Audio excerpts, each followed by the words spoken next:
So, good afternoon to all. So, as Rajlakshmi said, today our topic is on respiratory symptoms. So, that will be taken by Dr. Raja Iyer. She is a pulmonologist and as well as a palliative care physician. She did a foundation course with us in 2016, and she has been associated with Pallium since 2018, especially as a faculty.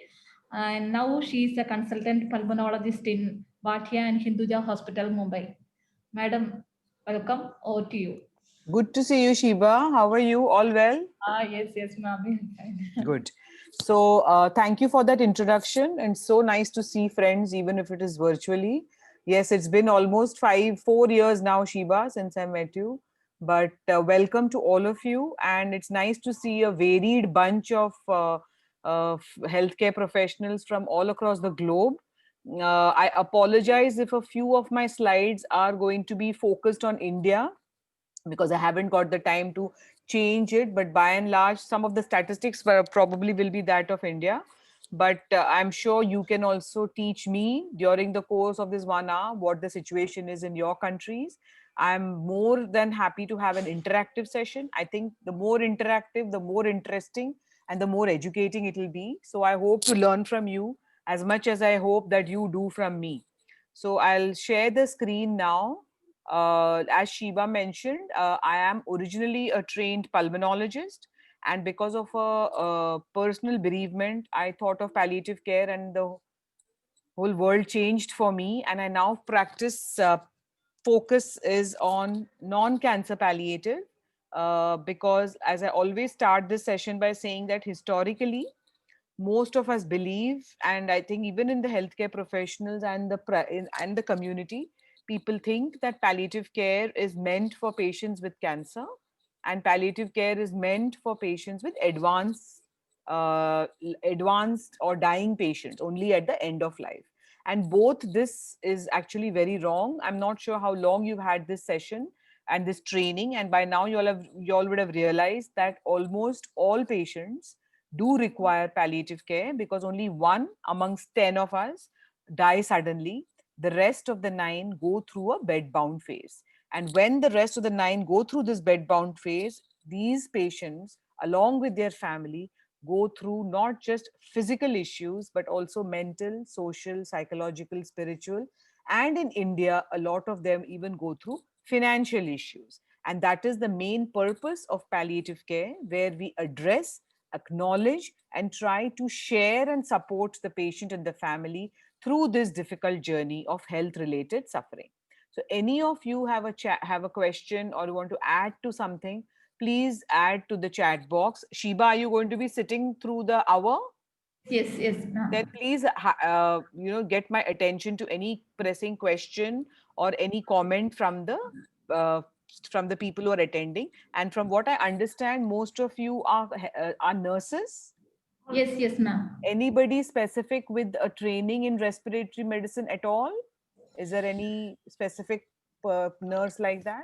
No. No. Okay. So let me start with first of all, why is palliative care important in respiratory medicine? And then we will talk about some of the common symptoms. So today we will go through these 4 topics. As one is the need for palliative care in respiratory symptoms, the term of chronic breathlessness syndrome, which actually helps doctors, nurses, as well as patient and family accept the fact that we should be treating aggressively to keep patients comfortable, the role of morphine in respiratory diseases, and the palliative care management of other respiratory symptoms. So this is one of the charts which probably very focused to India, and which is what I was apologizing to you before. But who are those nurses who have joined from other countries, please do let us know what the statistics in your country is. And if you see the number of people affected in India due to non-cancer conditions like diabetes, blood pressure, hypertension, stroke, heart disease, respiratory disease, TB, tuberculosis, is almost close to 45 to 50% Indians are affected. Okay. The reason I put up this statistics is to tell you that yes, in India, we do add 1 million cancer patients every year. but that accounts to 0.15% of the total Indians. But the number of Indians living with the other chronic debilitating conditions is way more, and we add a lot of them every year. Now, none of these conditions are the kinds, except for TB, which is completely curable. None of these other conditions like diabetes, hypertension, stroke, COPD are curable. They are only controllable. So these patients live a prolonged period of their life with a high symptom burden.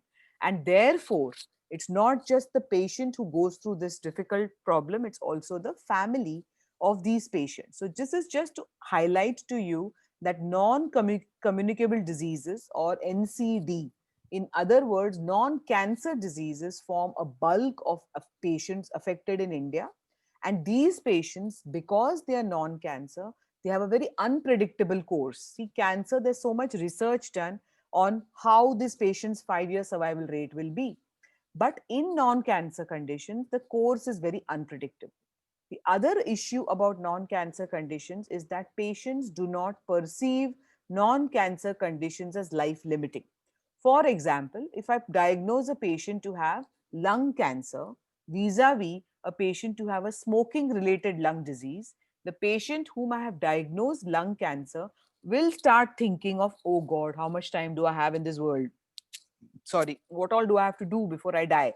The time starts ticking in his mind. But if you diagnose a patient to have COPD or a smoking related lung disease, he is of the opinion that the inhalers, the vaccination, the medications, the physiotherapy is going to keep him alive and well. What we as pulmonologists are not trained is to tell them that COPD is incurable. The medicines only control his symptoms, which is a form of palliative care. But we don't tell him till he's at that acute stage of almost dying in the ICU where there is respiratory failure. So it's not perceived as a life limiting disease. It is a very unpredictable course. And the worst part is non cancer conditions. These patients live for 5, 10, 15 years with the illness. For example, dementia patients. For example, patients with Parkinson's, patients with chronic renal disease, they undergo dialysis for so long. I have known patients with stroke who have lived for 6 years, 5 years. So these are the kind of patients who really do require palliative care. Is the speed and the clarity okay? Do you want me to go slower? No, ma'am. So going ahead, so I would like to also know how it is in other countries. So other participants from, I think there are from Philippines and from Ghana. If you can share what your non-cancer bulk is, because in India, the burden of non-cancer conditions is very high and increasing. And therefore, it's very, very important to focus the need of palliative care in these patients. The other thing about India, which is scary in terms of respiratory conditions, is that though we have a population of 18% of the world's population, our burden of chronic respiratory diseases is 32%, which means one third of the global population burden of respiratory diseases is in India. So a lot of our patients suffer. Plus, this statistics has only gotten worse with the COVID-19 pandemic, because COVID-19 is also a respiratory illness. Now, what we have started to see after 8 to 10 months of the pandemic is the post COVID fibrosis. And the post COVID fibrosis and sequelae is going to be our next tsunami, after, along with mental health issues due to the pandemic and all its complications and consequences. So, we are going to deal with much more problems in the respiratory area following the pandemic. There, and the other scary statistics, if I may say so, is in that the next 30 years we are going to be an aged country, because according to statistics, by 2050 the number of 60-year-olds will rise by 300%, and the number of 80-year-olds will rise by 700% in this country.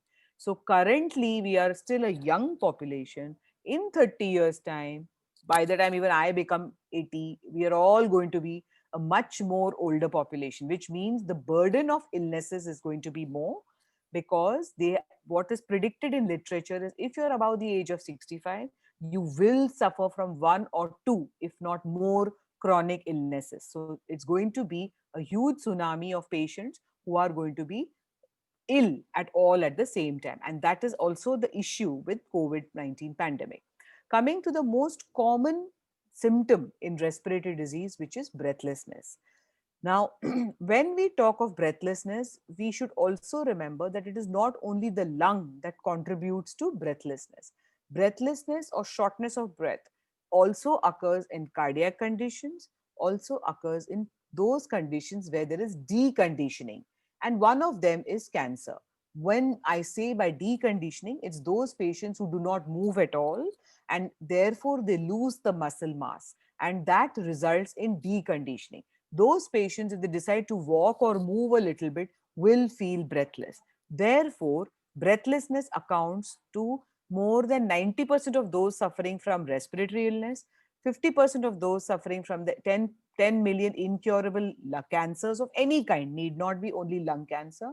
Also, 50% of those patients with advanced cardiac disease also will complain of breathlessness. So remember that breathlessness is not only the lung, it's also the heart and the general condition of the patient.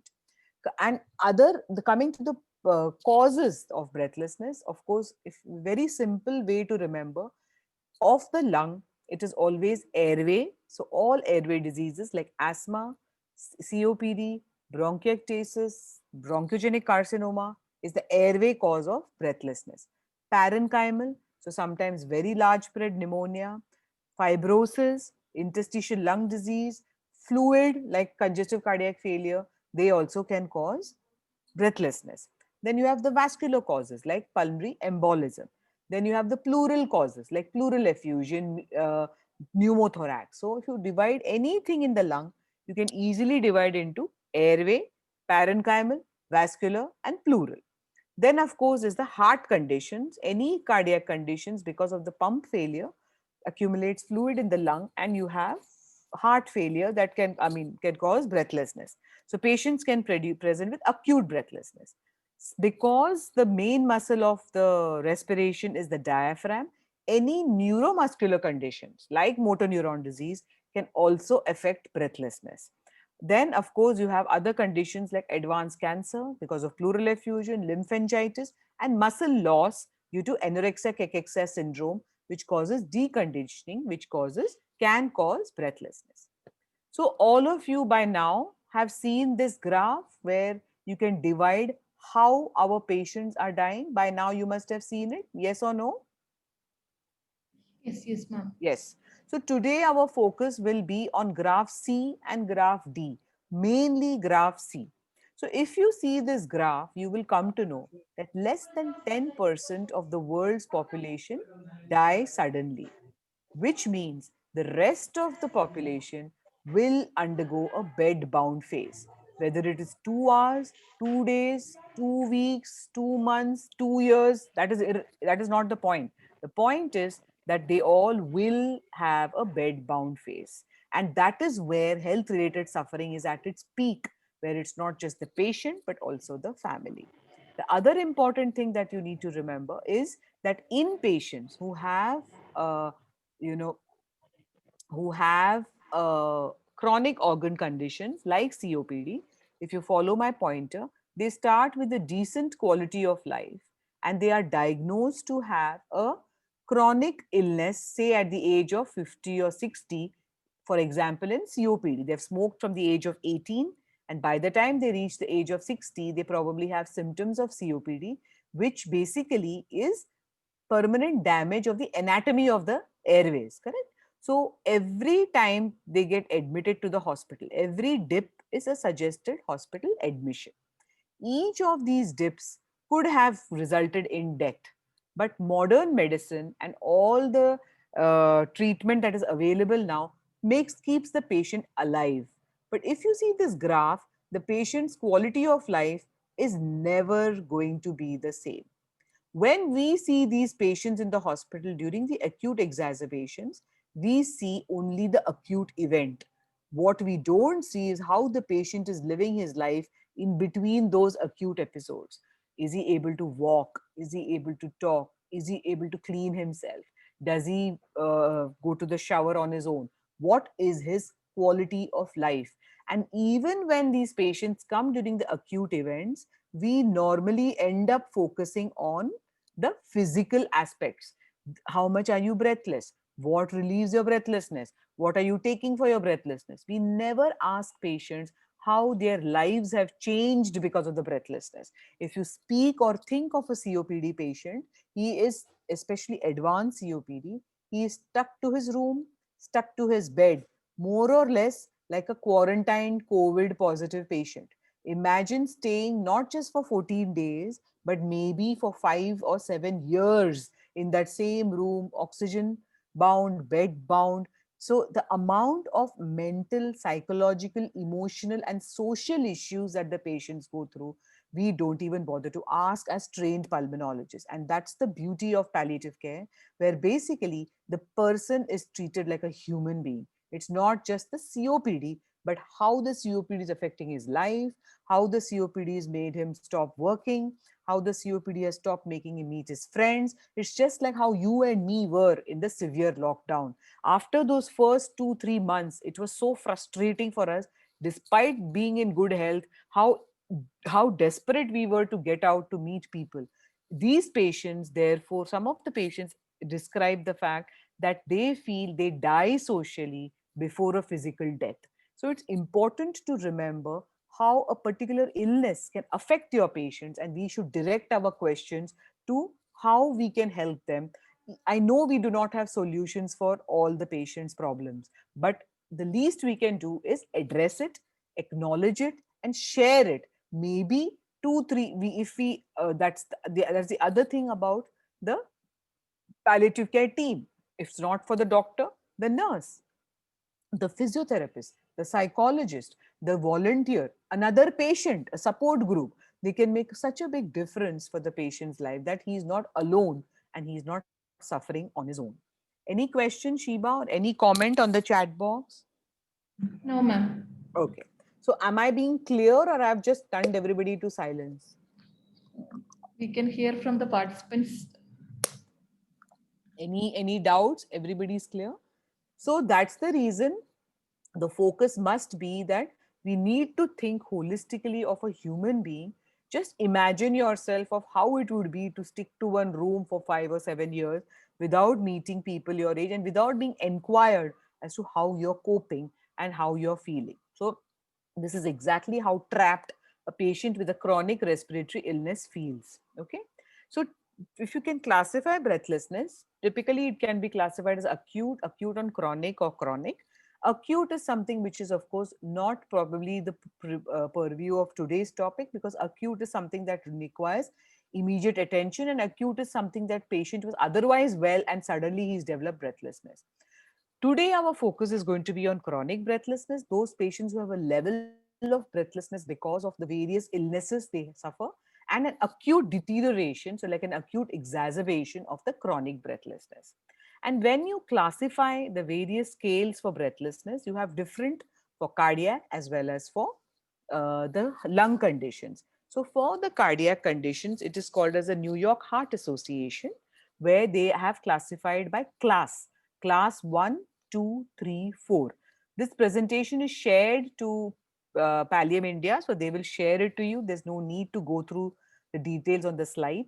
But the difference I wanted to show you is the Heart Association classification is class, and it's class 1 to 4, while the breathlessness, which we as pulmonologists classify, is grade. And there are 5 grades as against 4. So it's grade 0 to grade 4 for pulmonologists. Now, whenever you have a patient of breathlessness, there are certain things that a doctor must ask for. The basic things being obviously the chest x-ray, after a clinical examination and a detailed history. You must rule out other causes of breathlessness by doing pulmonary function test to know whether it is the airway or the interstitium. You must do an echo and ECG, and you must complete your examination by doing a computerized tomography in case you can't find the diagnosis in the earlier investigations, and an arterial blood gas analysis. Because when you do an ABG, you will come to know if the patient has type 1 respiratory failure, where it's only low oxygen, or type 2 respiratory failure, where it is low oxygen with high carbon dioxide. When it has got high carbon dioxide, that means it is the pump failure. The brain is not doing its job. So all your neuromuscular conditions can cause the pump failure. When it is the type 1 respiratory failure, it is the lung failure, which means it is an intrinsic problem of the lung. So you can, with the help of these investigations, you can actually pinpoint to where the problem might be so that you can address the patient's issues. Okay. So very typically, when we talk of breathlessness in a pulmonology OPD, all of you must have attended OPDs with your respiratory physician. The focus is only on how the breathlessness came, what relieves it, what makes it worse, what are the inhalers you're taking. Nobody asks the patient these other issues. And what are the other issues that patients with breathlessness face? That it limits the activity of daily living. Because of that, they are more dependent for shower, for toilet, for walk, so many other things. Therefore, they feel a loss of role. Suddenly, the person who was the main breadwinner of the family now has become totally dependent on his children or on his spouse. He's also socially isolated because he cannot go out of the house on his own. He's probably hooked onto oxygen. He's probably hooked onto a non invasive ventilator. And this results in him getting more and more frustrated, angry, and depressed. And every time he has a breathlessness attack, he thinks he's going to die. So that sense of imminent doom is always there, and that can be very, very scary. And this is described very well in the thinking, functioning, breathing model. This is a very important model and very sad, vicious cycle that most of our patients with chronic respiratory disease get stuck in, because these patients have an intrinsic anatomic lung problem. Therefore, they are not able to breathe at the rate at which you and me do. So they have an increased work of breathing, increased respiratory rate, accessory muscles of respiration are in full use, but because of the problem, anatomical issues of the lung, the volume of air that is going in, the gas exchange is impaired. That's why patients are chronically feeling air hunger. And once they are in that situation, they automatically, it's the brain, that's the only thing that is overworking, because they cannot get out, they cannot be distracted by other things. Am I going to die? Anxiety, feeling of panic. The more he gets the panic feeling, the more he gets breathless. So that's the vicious cycle he gets stuck into. And because of this breathlessness, he feels, oh no, yesterday I walked up to the toilet, I got so breathless. So today I'm not going to go. So slowly and slowly, he does less and less. If you don't use it, you end up losing the muscles. So our patients get stuck in this vicious cycle of being breathless because of their lung problem. Then they get anxious, so they get more breathless. So they walk less, so they get more deconditioned. And then even if they walk one step, they get more breathless. So we, with a multidisciplinary palliative care team, need to break this vicious cycle. So the pulmonologist looks after the optimum medications for the breathing to become better. The counselor and the psychologist can focus on the thinking, the worries, the fears, the apprehensions, and try to address and reason the apprehensions. And the physiotherapist, pulmonary rehab specialists, can help the patient to slowly build up his endurance and stamina with existing lung function. We cannot bring back the original lung function. But it's like, for example, if I have to train for a marathon, I cannot start running the 21 kilometers tomorrow. I will also faint. So we have to train to run the marathon. Similarly, for our patients, to train to go to the toilet easily or to the dining table to have a meal with the family, he has to train. First, he stands, then next few weeks, 2 steps, then next few weeks, 5 steps. So it is the training. So the patient has to be made trained to, so that he gets functionally possible to do his activities of daily living with less effort and less trauma. So, this is the beautiful model we need to think when we have a patient who is panicking and who's breathless and who's obviously not able to take a full breath. It's very, very important to break this vicious cycle. And how do we do the breaking of the vicious cycle? So, therefore, we come to this important syndrome, which was coined by Miriam Johnson and David Currow, which is called as a chronic breathlessness syndrome. It is important to understand this chronic breathlessness syndrome because all patients who experience breathlessness, despite being on maximum treatment of their underlying conditions, And when the breathlessness affects their physical limitations or has adverse psychosocial consequences, then that breathlessness is chronic breathlessness syndrome, which means these patients you really need to treat them with much more than what you normally pulmonologists treat. And what is that? Simple first, like in everything in palliative care, we first treat with non pharmacological techniques. For example, like breathing techniques, relaxation techniques, address the patient's fears, values, beliefs, and connect with the counselor, teach the patient positioning. Like, for example, some patients like to bend forward, some patients like to sit near the window, some patients like to have propped up. So, depending on what the patient is comfortable, you need to put the patient in that particular position. Some loose clothes. In a non COVID patient, even a blowing fan is very helpful. But in a COVID situation, we cannot spread the aerosols. So, what we can do is damp a wet cloth and keep it on the patient's face, or a hot cloth if the patient is in a cold country. And of course, patient support group. So these are the non pharmacological things that both the caregivers as well as the patients can be taught, so that the patient breathlessness is not the focus and he gets a bit distracted. The other important medication that we can give are all the medications that is already known.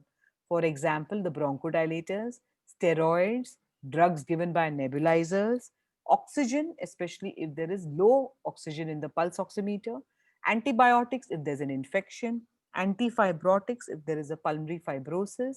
And what is very, very important and probably not taught to us in medical and nursing training is the importance of low dose morphine. Low dose morphine is an extremely safe and effective way to control breathlessness.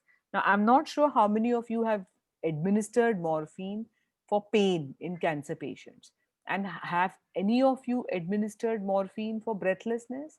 It's a very interesting question, because very often pulmonologists themselves don't want to give morphine for breathlessness. Patients feel that morphine, I don't have cancer, I'm not dying. So there is a lot of phobia associated with morphine. However, when morphine is given by a trained palliative care physician in low doses, it's extremely, extremely effective to improve the quality of life of patients. And these are the kind of patients who already have an advanced disease and who already have very poor quality of life. And the least we can do for such patients is offer some comfort. So that is what is the importance of morphine. And it does not cause respiratory depression, it does not worsen the blood gases, and if reviewed from time to time, every 3 or 4 days or weekly, we can reach an effective dose wherein the patient is comfortable. Unlike pain, I just would like to say, unlike pain, there is a rough ceiling dose for morphine. In breathlessness, we do not exceed more than 30 milligrams.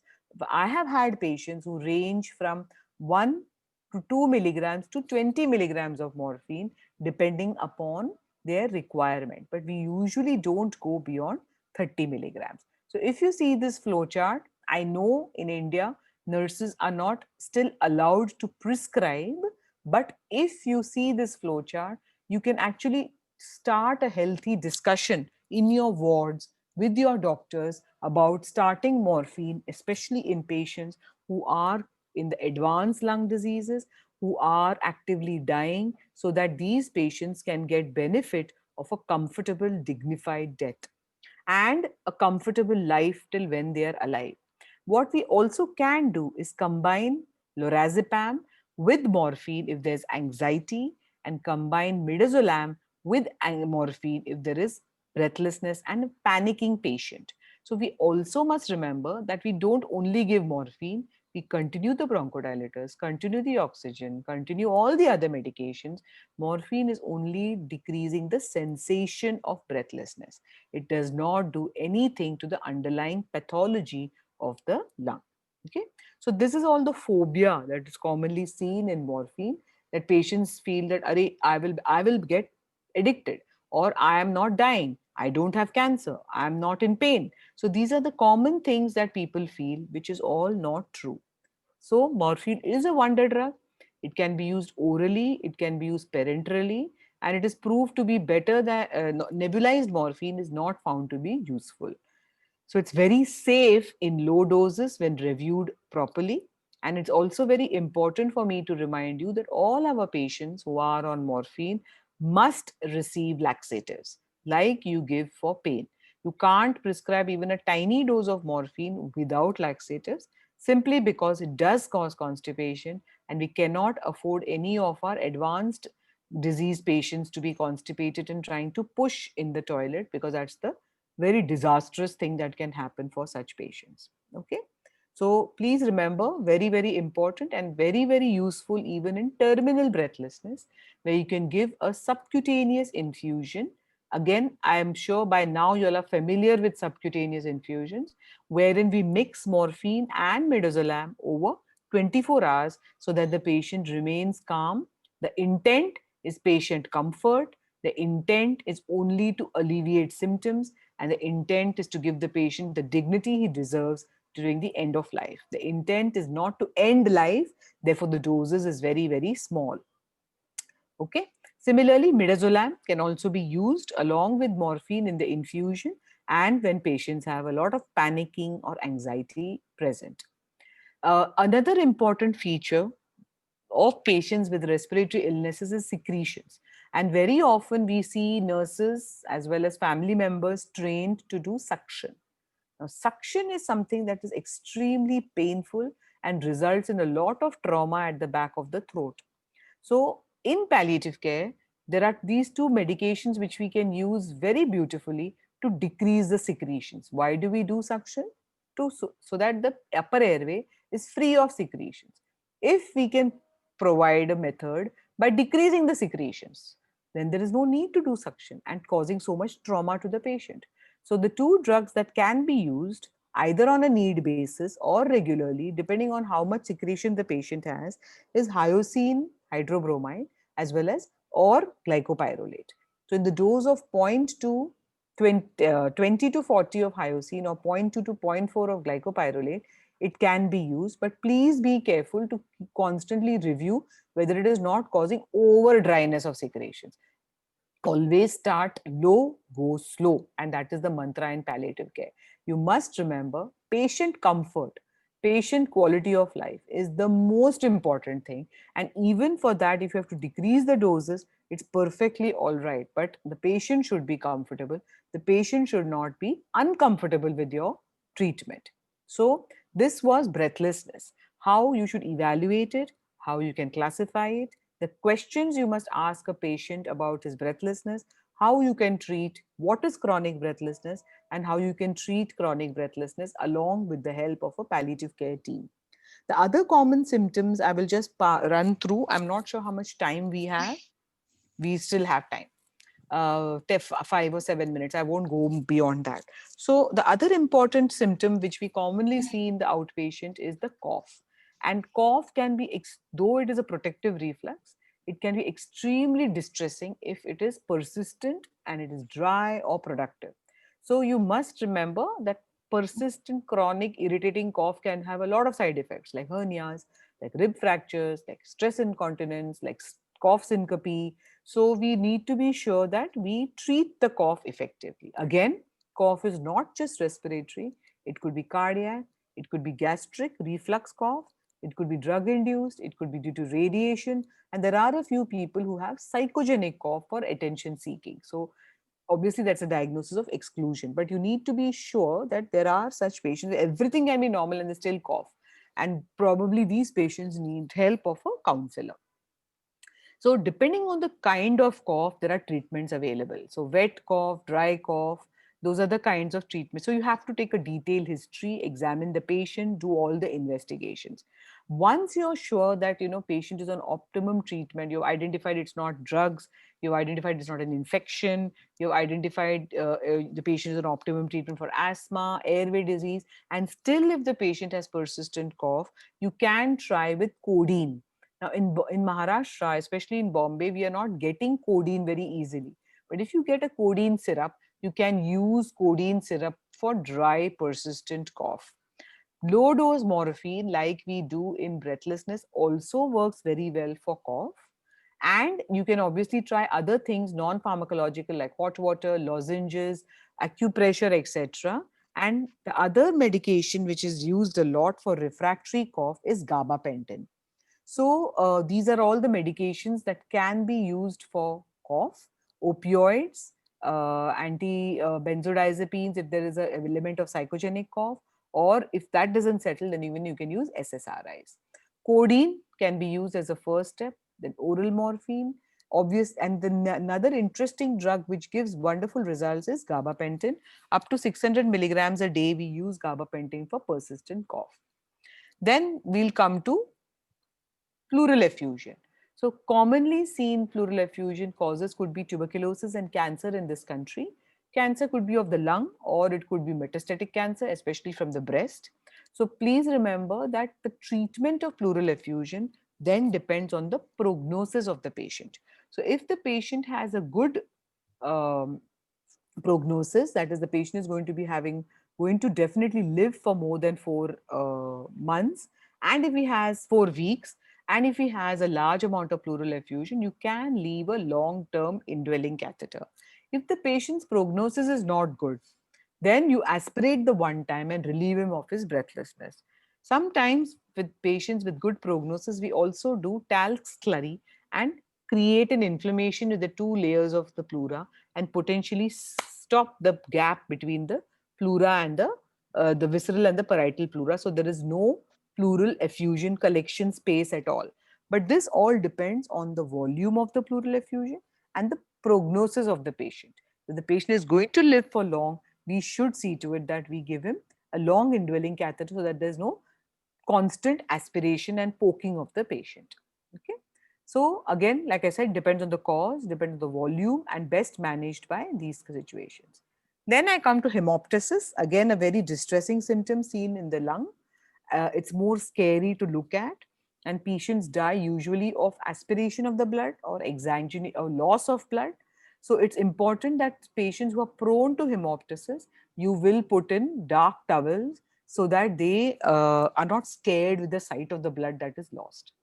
Okay, so what all can you do for hemoptysis? A massive hemoptysis is usually fatal, but a large hemoptysis, more than 500 ml at one time, you can use, depending on the etiology, a laser or a cryotherapy if there is a tumor sitting there, or an endobronchial radiation, or a bronchial artery embolization for post-TB hemoptysis. So these are the things you can use. Tranexamic acid is the other thing that is used through the through the bronchoscopic tube, so that there is direct stoppage of the bleeding. Last symptom which we commonly see, which is probably more a GI symptom, but it is because of the contraction of the diaphragm, is hiccups. So we must remember that we need to investigate even the GI as well as the chest when you have hiccups. The best thing to do is neutralize the gastric distension, use PPIs and prokinetics, use baclofen, which is a central suppressant, and the second and the third line are metoclopramide as well as sodium valproate and haloperidol. So you do have non-pharmacological management also of hiccups, but other than that, what is important therefore to realize is the need for palliative care in respiratory conditions. Whenever you see patients with symptoms, ask how their lives have changed because of their symptoms, how what are the issues that face them because of their illness, and therefore how we can address them, because these patients have a prolonged period of life with very high symptoms, and we it's very important for us to address them as human beings and to try and decrease their suffering. So if you have any questions, I have done with my this discussion. Over to you, Sheba. I think there's a case presentation. Yes, ma'am. Thank you, ma'am. So this is the time for your clarification of your doubts. So if you have any doubts, please ask.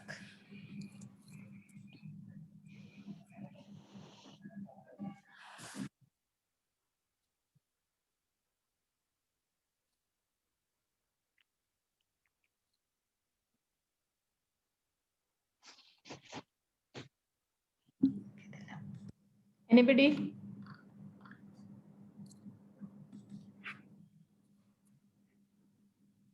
You can unmute from your end and speak. Somebody has written in the chat, Shiba. Yes. One question, ma'am. How do you manage chronic hiccup? Yeah, so chronic hiccup, the investigation for chronic hiccup should be you need to investigate gastrointestinal reference. Usually patients have hyperacidity, so you should do an endoscopy. And then, depending on the etiology, you should treat the etiology, for example, PPIs, for example, antiflatulence. And if it's worse, then you can go to centrally acting, because it is basically the spasm of the diaphragm. So if the local causes do not settle the hiccups, then you should go to central treatment with baclofen or with sodium valproate, as well as haloperidol can be used to treat hiccups. But initially, the cause of hiccups should be identified. Sometimes it could also be anxiety, so you need to figure out whether whether counselor intervention will help. But GI is the focus, because hyperacidity causes a lot of diaphragmatic stimulation and going into spasms. Sometimes patients also feel that even in an inferior wall myocardial infarction, because it triggers the diaphragm, also the patients can have hiccups. So it has to be a detailed evaluation, but MI usually will not last for very long. It is the chronic hiccups which is difficult to manage and difficult to treat.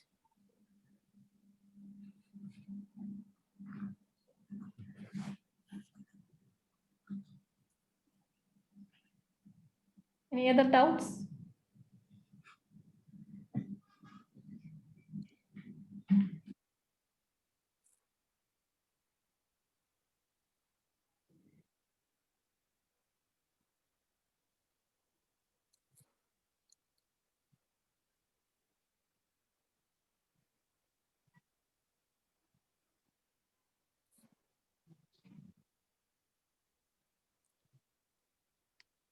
How do you manage vasovagal?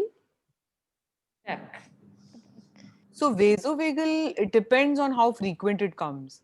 If the person is going to frequently have vasovagal, then you need to do something like the tilt test, etc. But otherwise, a one-off vasovagal attack is always change of the position, deep breaths. You do a massage, and the patient should be fine.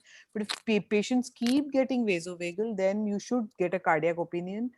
Some people advise the compression stockings for better venous return. Some people advise leg raising while sleeping, and you investigate that by doing a tilt test and seeing whether the patient is feeling vasovagal because of the position. You check the BP, whether it's due to orthostatic hypotension. So there are other ways of managing vasovagal attack or syncope. But if it's a one-off attack, then it's how you manage any other syncope. But if it keeps frequently treating, then you have to put compressive stockings, you have to investigate the heart situation, you have to see if the patient is anxious at a particular event, and therefore get counselor this thing, and so on and so forth.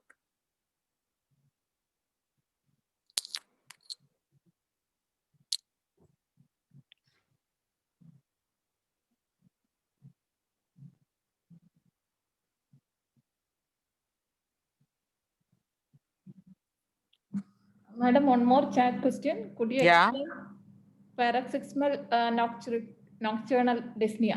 Okay. So paroxysmal nocturnal dyspnea is when patients feel suddenly breathless in the middle of the night. So they've gone to sleep, they suddenly wake up. It's called PND, and it's a hallmark of cardiac illness where the patient has gone to sleep 1-2 hours. There is venous return from the blood, from the peripheral system.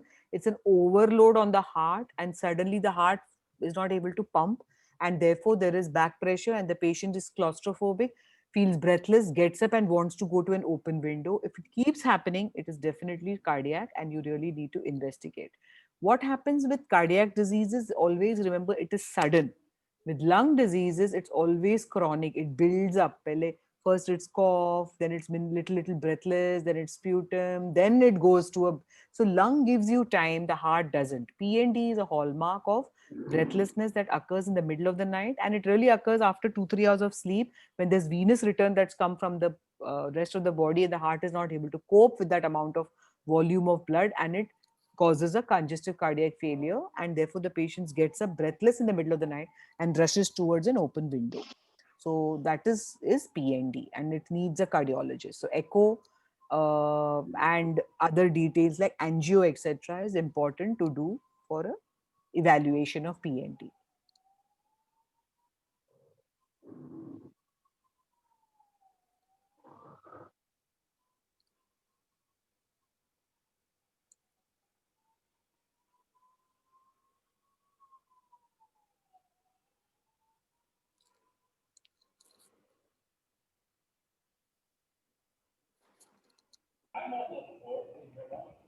We can do the case presentation, Sheba. Yes, ma'am. Yes. So we can move on to the case presentation. Sister Anisha will be presenting the patient story today. Sister Anisha, over to you. Hello, good evening. Yeah, today I Good present. evening. Yeah. Next slide, please. Yeah, this is a 40 years old female with the right breast carcinoma, old case of asthma. Next slide.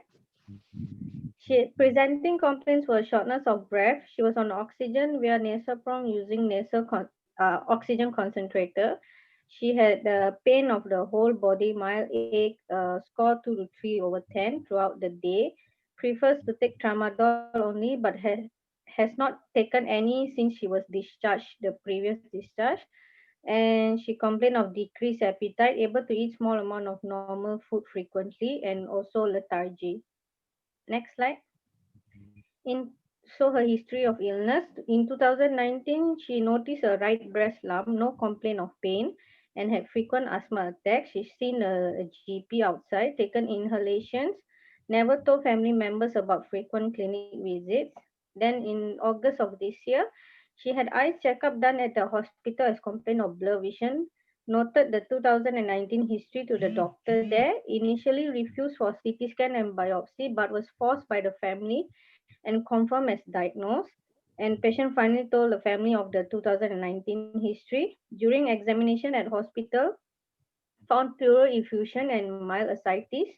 No tapping was done as patient refused, so she opted for conservative treatment and palliative care only. In October, recently admitted for nausea, vomiting, and diarrhea, shortness of breath, not advised for chemo as poor liver condition and low HB, and they took a at own risk discharge after 2 days of being warded, and she went home with only oxygen. Next. During examination, she appeared lethargic, pale, ambulated. She can ambulate with assistance, but still alert and orientated. Her GCS score was 15 over 15, ECOG was 4, no cyanosis or clubbing of fingers. On oxygen 3 liter via nasal prong using oxygen concentrator, good skin condition, no wounds noted. So for her treatment, the investigation that she had done recently in the hospital showed cholangitis, bone marrow infiltration, bilateral mild pleural effusion, ovary cyst with ascites, no chemo or radiotherapy done. Psychosocial aspect, she is living with husband and 5 children aged 18, 12, 9, 8, and 7 years old, helped by the mother. She's taken care well by the family. Next, please. Current medications are tramadol 50 mg TDS and PRN, pantoprazole 40 mg BD, metoclopramide 10 milligrams 3 times a day, syrup Returos 15 mils daily or when necessary, and she has all the eye drops for her blur vision and taking Sangobion 1 tab daily. So my main concern with her first, during my last call with her on the 11th of November, patient noted doing weekly blood checkup at private hospital to see if he can start back cancer treatment. Results were still not favorable, but no complaint of breathing difficulty, only use oxygen if done too much physical activity.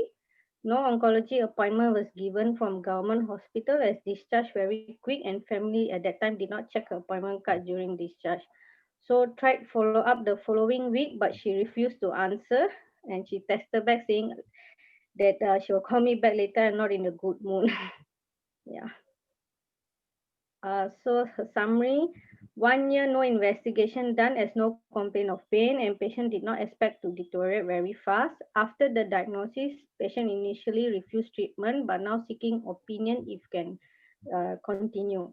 No chemo or radiotherapy done, no wounds, SOB, shortness of breath on and off, ambulate with assistance, no abdominal or pleural tapping done. Bowel open and pass urine is good. Good appetite now, no complaint of pain.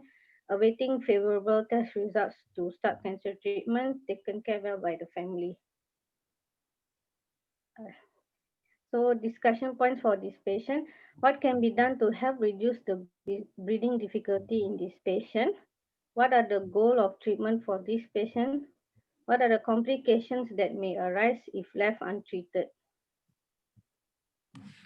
Thank you. Thank you, Sister Anisha.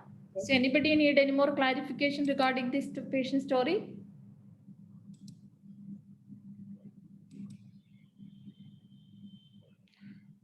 No, we can move on to the discussion points. Madam, over to you. I have only asked a question. Is you said the pain score was 2 to 3.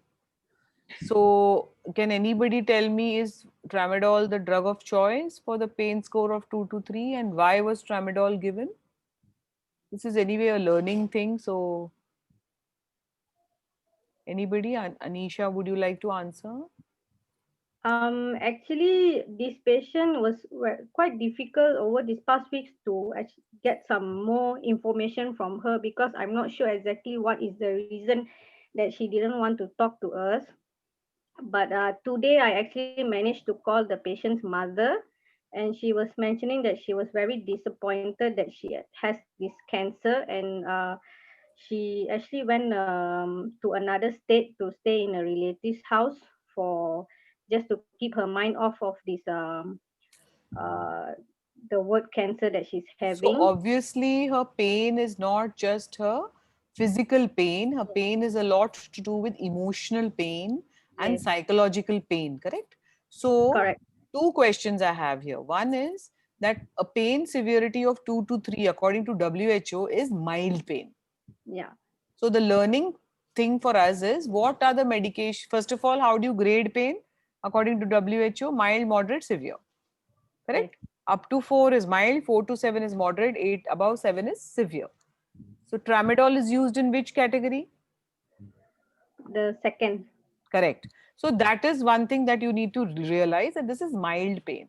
Her pain is probably more due to the trauma of the illness, the emotional pain of having. So what does she need more instead of giving more medications? In psychosocial support, Yeah, emotional support. correct. From the family needs to be counseled that, you can't expect her to be up and about. She probably needs to, the other members of the house, she needs a counselor, she needs a supportive doctor, she needs friends around her. So that is also important because that can directly contribute to the worsening of the pain. So, and do you think in emotional or a psychological pain can also worsen breathlessness? Yes, definitely. So a lot of things can be decreased by just talking to the patient. Sometimes you have to ask just one question. Are you coping enough? Are you at peace? Is there something bothering you? And then the Pandora's box can just open. You have to give them time. At the same time, you don't have to sit with them for 2 hours, because you have to ask the relevant question in a relevant manner, in a compassionate way, to get all the answers that you want. So to me, I feel that this lady, she's very young, right? She's only 40. Yes. It is a horrible age to be so sick. So there must be a lot of psychological, emotional issues here which contributes to her pain. So I think that exploration is important. That support is important. See, she's also run away from home. I mean, she's gone somewhere else. Now you said some other state. Yeah. She Just went for a with change. yeah. Imagine how much pressure she has at home, that even in her sickness and even in this COVID situation, she's thinking of going to somebody else's house. So she has a lot going on in her mind. I think that is the first thing that needs to be addressed. Shiba, would you agree or would you want to add something? Ma'am, I am agree with that. So I think that is the first thing. So tramadol is probably not doing its job, and sometimes tramadol can give you a lot of side effects. I feel the pain score medication can be decreased, and I think the psychosocial support and emotional support needs to be increased for the patient. And also, the other important thing is all the controllable causes, like asthma is controllable. So the breathlessness, for example, whether she's taking the right inhalers, whether she's taking the inhalers in the right technique, those are the things important, because that brings me to the other issue is, when do you all give oxygens? And in the ward, when you have a patient who comes to the ward, patient is breathless, has a respiratory rate of say 20 or 22, would you put the patient on oxygen? What is the criteria of putting the patient on oxygen? Can anybody answer on the chat box or unmute themselves and answer? What is the criteria of putting the patient? This patient also was on oxygen, correct? If you can go on to the previous slide.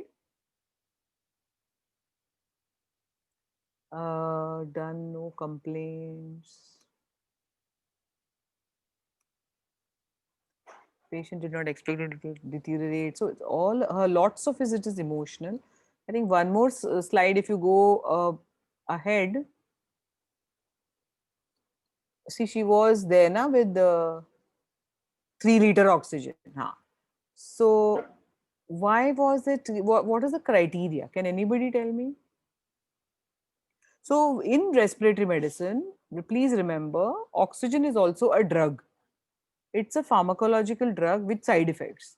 If you give unindicated oxygen, it is not good for the lungs. It also causes what is described as nascent oxygen free radical release, and that also destroys the lung. So it's not that oxygen is the panacea for everything, all breathlessness. If a patient is breathless, as soon as he walks into casualty or in the ward, if the pulse oximeter shows a saturation below 88, that merits oxygen.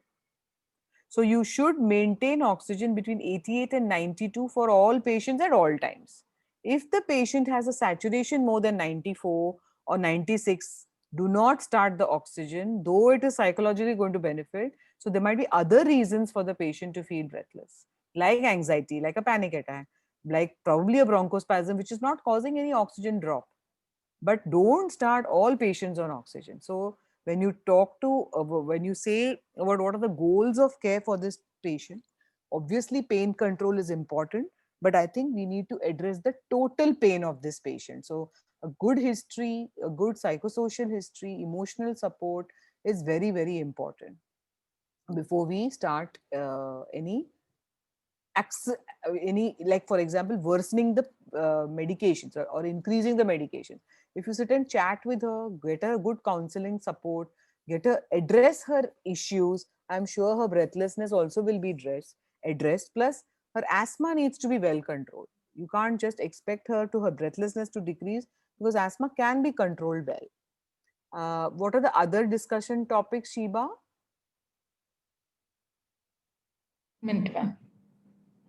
So what are the goal of treatment for this patient? Yeah, so what should be the goal of treatment? Comfort, of course, physical, but it has to be a total comfort, na?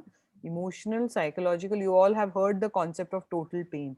Treat her like a human being. So she comes with emotions, worries, anxiety, her family, what is she going to leave behind, the financial expenses of her illness, the spiritual pain, why she got this illness, why me. That is all going to bother her. So I think that is the most important. And you tell me what are the complications if left untreated. Then we can add to the list. Anisha, you want to start? She might actually, maybe towards the end, if it less untreated, she might actually suffer while trying to catch her breath, suffer while dying. So first of all, those are the why do you think it will be left untreated? First of all, why is that fear there? Why are we talking of not treating her? Because she's already in your care. Sanobar is saying progression of disease. Yes, if the cancer is left untreated, it will progress. But what stage is the cancer at? First, frankly speaking, So you have to Stage weigh 4. the benefits of risk and risks of treating advanced cancers also. No? Sometimes the disease may be better than the treatment. So it all depends on the stage of the cancer. Yes, Anisha? Yes. So She's you in. have to decide, every patient is different and every patient's priorities are also different. So you need to make a list of what matters most to that particular patient. If the patient's cancer is treatable and she's ignoring that, then she needs to be explained that actually she can become better and the treatment for cancer is actually improved and that it need not be expensive, and you can probably help her find a government institution where she can get her cancer treated. If the cancer is incurable or it's metastatic or it's, then of course you need to set up a realistic goals of care where you talk to her honestly, give her realistic hope of the fact that maybe doing 1 2 3 is not going to be of use, so maybe we should address comfort care.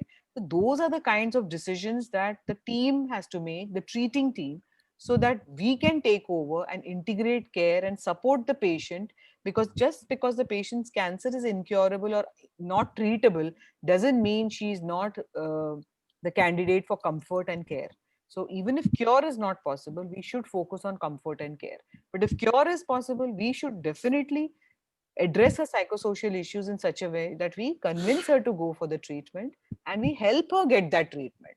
At the same time, when we know the cancer cannot be cured, then we need to focus to encourage her to and support the family about comfort, about uh, care, and it's not anybody's fault. It's unfortunate that the cancer is incurable. So those kind of things need to be before we decide the goal of treatment. It all depends on the underlying chronic illness, how good we can control it.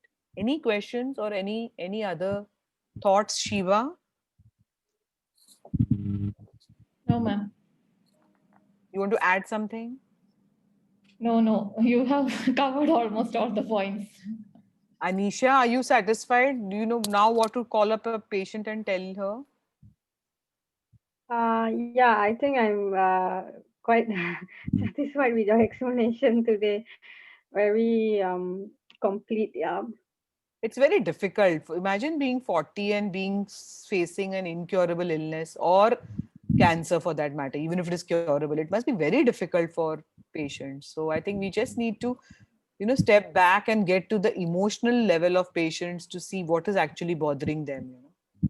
That's why I follow up with her with That's close. excellent. Yeah, and even though I can't get through her, I get through the mother or the husband because the husband actually works with my husband. Oh, where are you from, Anisha, if I may ask? Which state of the country? Malaysia, Selangor. So you're in Malaysia. Okay, okay. But your last name is very Indian. That's why I wasn't sure where you are. Yeah, I'm Punjabi. Yeah, yeah. Your last name sounds Punjabi. Okay. Yeah, it's very difficult. And I think the problem is nothing to do, it's, I think, global. To be young and to have such an illness must be very difficult to cope. So I think we need to just be there as a support for the patient and the family.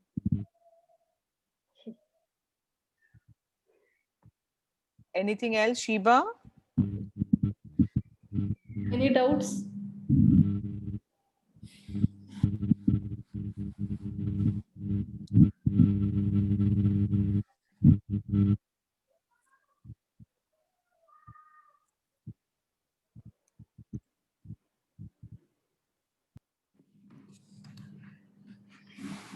No more doubts, ma'am. We can wind up here. Sure. Somebody's asked about obstructive sleep apnea. Yes. Uh, Kindly give feedback. So, what about obstructive sleep apnea, Daniel Francis? You can unmute and ask if the chatting is too long. How to treat? So again, sleep apnea is of many varieties. Obstructive is one, central is the second, and most common variety is the mixed, where there's a combination of obstructive and central. The best way to treat obstructive sleep apnea is to lose weight, because obesity is one of the highest is the factors for high probability of sleep apnea. So a good lifestyle, exercise, diet, and lose weight. And the other most important thing is CPAP, which is chronic continuous positive airway pressure, the CPAP machine, which provides a positive pressure and a pneumatic splint to keep the upper airways open and therefore prevent the upper airways from collapsing, and therefore the patients do not snore. So CPAP is the best way to treat. However, the diagnosis is important. Again, you need to see an ENT because sometimes patients may have a very big tongue or a very big uvula, and those anatomical defects can be treated first, followed by a detailed sleep study and then the CPAP machine. Does that clear your doubt? Any more No doubts? problem. You can chat. Anything else you want to ask? Daniel? Okay, thank you.